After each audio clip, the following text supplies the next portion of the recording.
I've got the body of a porn star. All my clothes say XXX. Mike with Iceberg Gaming here with today's World of Warcraft gold farming guide video. Some of you guys can probably tell where I am here. We are at zul'farrak.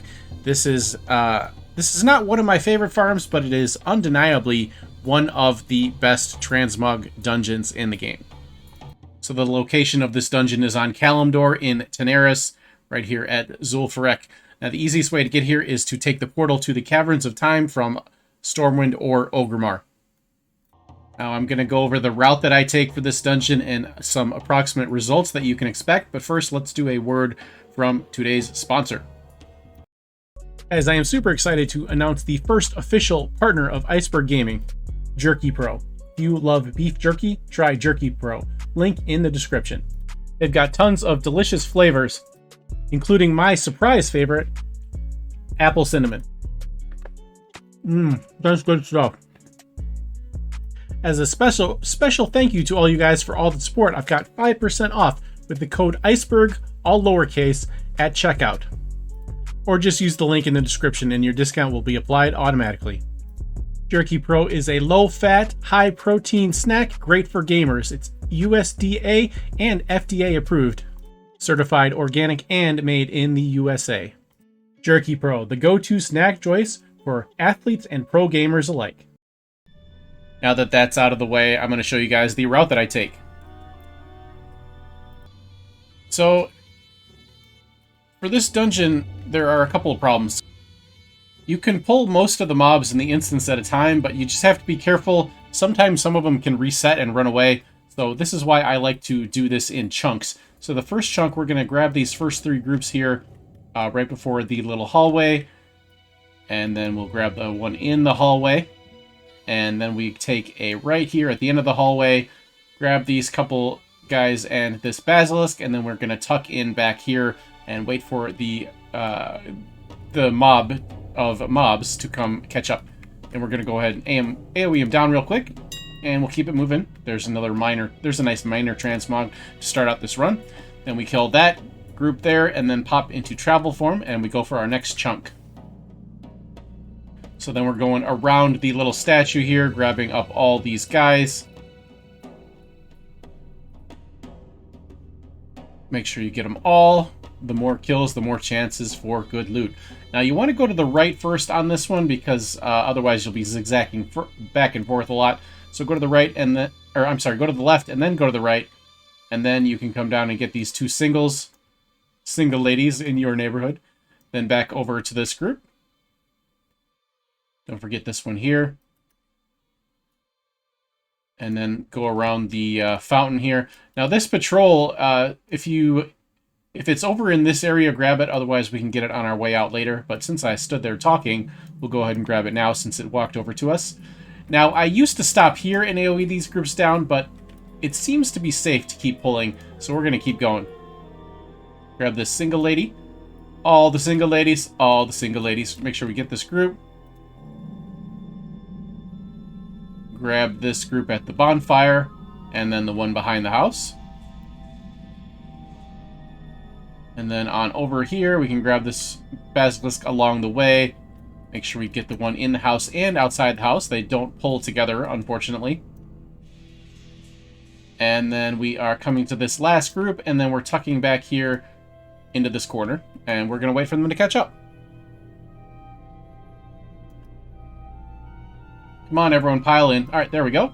Go ahead and AoE them down real quick. Grab our loots. Ooh, nice. Brutish helmet there. The beetles sometimes drop good stuff, too, so anytime you have a chance, take out the beetles. I usually don't go too far out of my way for the beetles, but anytime they're close by, I definitely take them out. Don't forget the group back here. And then we are popping the gong on our way. This is not strictly necessary. The boss here usually doesn't drop anything great, but I figure why not? If nothing else, it's a little bit of extra raw gold for your run. Get all the trolls along the outside here, around the outside, around the outside.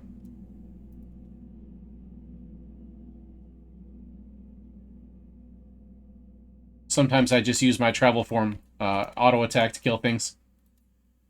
Grab these two back here. And away we go once again.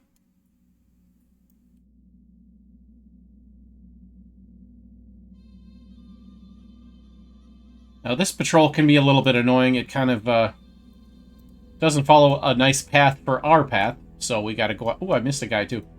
Oh, that's the Hydromancer boss. This is probably not going to drop anything at all, but just in case. Next we go down this hallway here. Usually I just go ahead and kill this guy on his own with a quick auto attack. And we come to the staircase.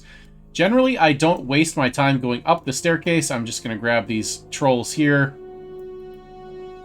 Grab all these patrols. Get the group here between the huts. Make sure we get all these patrols here. You come with, and you can come too. Make sure you get the girl behind the house. Another single lady. And then we are moving right along to the grave area. We're going to pop all these graves. Sometimes the graves themselves drop loot that is worthy. Other times they spawn enemies that can also drop loot. So you want to make sure you pop them all. Sometimes it doesn't, even if you click it, sometimes you have to go back and click it again. So just keep an eye on that. Make sure all the graves are accounted for.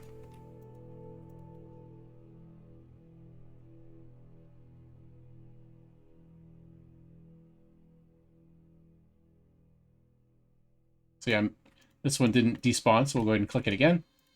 As you can see, I'm getting some little raw gold and some gray items and the occasional cloth. Sometimes these do drop transmog items, but they're pretty rare. But, I mean, transmog is pretty rare in general. Then we tuck in here with the Witch Doctor. Oops, I just auto-attacked him down. It doesn't matter. We were waiting for everything to pile in here to AoE, but whatever. Whatever. Doesn't matter. Go ahead and loot.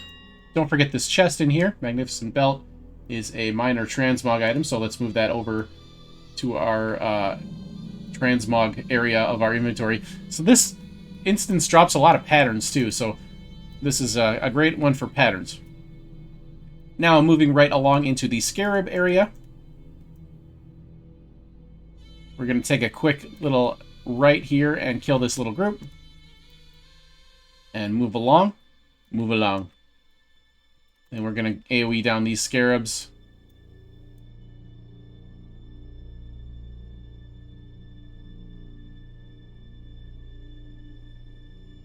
Don't forget to loot them. Got the little boss patrolling around here.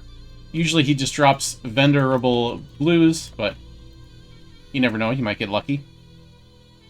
Finish off the scarab room. Make sure we loot everything. Any more sparklies? Alright, no more sparklies, moving right along. We are almost done with our run. This is another thing I don't like that much about this instance, is that it's kind of a longer instance, so it's hard to get your 6 runs in, or your 10 runs in an hour, because generally the runs take right around 6 minutes, depending on your speed set. Now, sometimes I like to pull this group to the next one, and sometimes I like to AoE it here. Really depends on the totems. When they drop the totems, it can slow you down because you go into combat, and that makes it a little harder to do travel form sometimes. Sometimes you get a little slower travel form if you're in combat, but it's fine. So we'll just go ahead and AoE these down. See, I'm stuck in combat, even though I don't really see anything, but whatever. We're almost done anyway. And we'll pop this last group, and we are done. Then we can head on out. I usually like to get my mammoth mount out while on the way out to go ahead and vendor everything while I'm moving to save time. There we go. We're out of combat now. So then our add-on will auto-vendor pretty much everything. And we'll go ahead and sort everything that we're keeping. Greens you can vendor or you can disenchant that aren't transmogs. Generally, I send them to my disenchanter, but for the purpose of this this farm that I'm doing now, I've been vendoring them just to save inventory space, and then we are out. Now that we've gone over the route to take, I'm going to show you guys some of the sort of typical results. So as you can see here from my loot appraiser, I'm at just under 40,000 gold per hour. Before I did this run on camera, I was at closer to 45,000 gold per hour.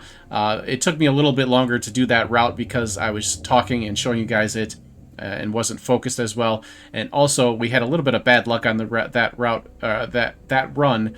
The drops weren't quite as good as I've been getting lately. But as you can see, I've done 7 runs and it's taken me just under an hour. So it's tough to get your 10 in per hour, but that doesn't really matter, I guess. But anyways, I guess basically what I'm saying is that you can generally expect around 30 to 40,000 gold per hour with this farm, unless you have really bad luck like I sometimes do, as you guys know if you have ever watched my streams. For more information on this farm, I will be doing a 100 runs video soon. That's part of why I'm here. I have been farming this up, so keep subscribed to the channel so you can get that video to see some results and what you might or might not expect from this farm. But that's going to wrap up this video. Thank you so much for watching. We'll see you next time.